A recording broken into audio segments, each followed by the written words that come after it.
Hi guys, welcome back to the channel. My name's Neil, and in this video I'm going to be talking about the Saucony Endorphin Speed 2.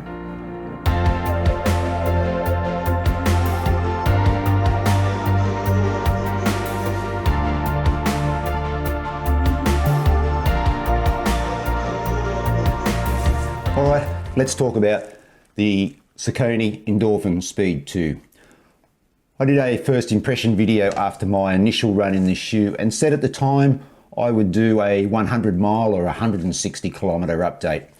Well, here's the thing. I'm well past those distances and I thought it was high time I did a bit of an update on this shoe. In fact, I am at 275 kilometers or 170 miles in this shoe. Surprising, yeah, especially if you watch that first impressions video. Because I said this. I was expecting to put the shoe on and just be, blown away, and it would just be Mickey Mouse hunky-dory. I was a little bit underwhelmed by the shoe. I was just expecting a little bit more. Yeah, it wasn't a great introduction to the Saucony Endorphin Speed 2, but I have softened my initial view about the Speed 2. So much so now that I think it sits pretty much at the pointy end of my shoe rotation.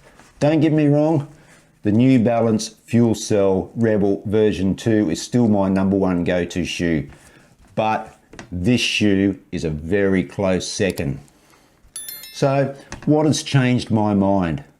Well, to be fair, the first run in the Speed 2s was a gentle, easy-paced run, and for me, I just didn't feel the benefits of the nylon plate that so many runners had raved about.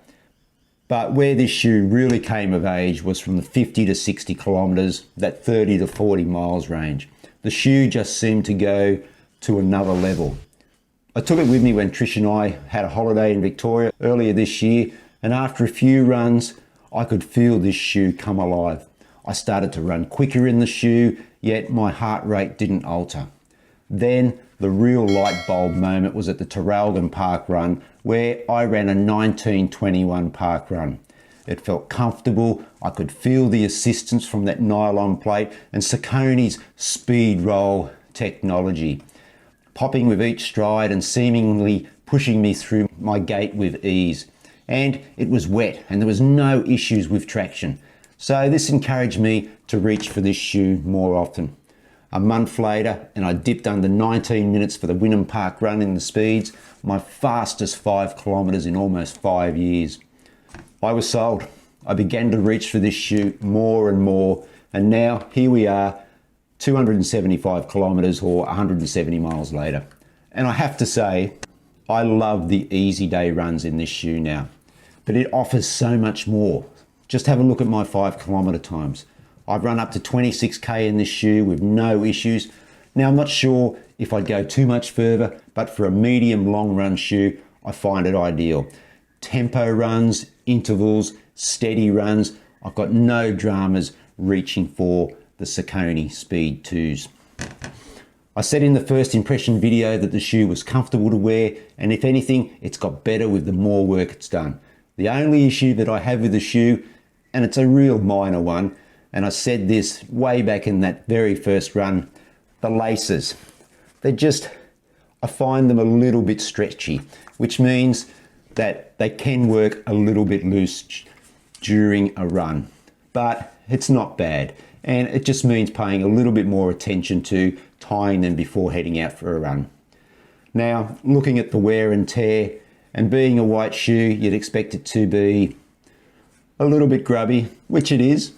But the upper is looking really good. I guess it helps that I've been wearing this shoe a fair bit recently and we've had a lot of rain here in Brisbane, so running through all those puddles has kept the shoe nice and, well, reasonably clean.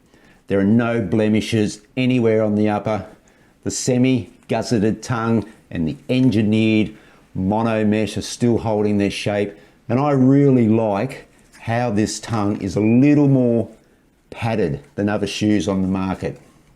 Now the outsole has been a big surprise to me.